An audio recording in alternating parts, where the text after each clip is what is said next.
नेपाली समाजमा नारीको भूमिका र मानसिक प्रभाव। नमस्ते सबैजनामा, यहाँहरु सम्पूर्णलाई स्वागत छ यस भिडियोमा। नेपाली समाजमा परम्परागत सोचले महिलाहरूलाई प्राय घरमै काम गर्ने भूमिकामा बाँधेको छ।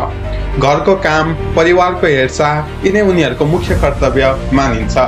मनोवैज्ञानिक तथ्य अनुसार यस्तो सीमित भूमिका कहिलेकाहीँ महिलामा आत्मसम्मान र व्यक्तिगत विकासमा अवरोध पैदा गर्न सक्छ।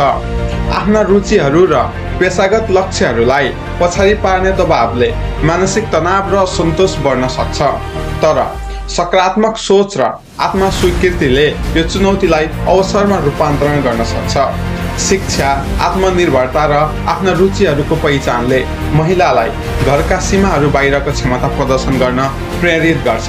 त्यसैले आजका नेपाली महिलाहरू, तपाईको क्षमता अपार छ। तपाईको पहिचान केवल घरसम्म सीमित छैन। आफ्नो मनको शक्ति र आत्मसम्मानलाई उजागर गर्नुहोस्। नारी हुनु भनेको केवल घरको काम मात्र होइन, तपाईको मनमा लुकेको अपार शक्ति र सम्भावनाहरू देखाउनु पनि हो। धन्यवाद।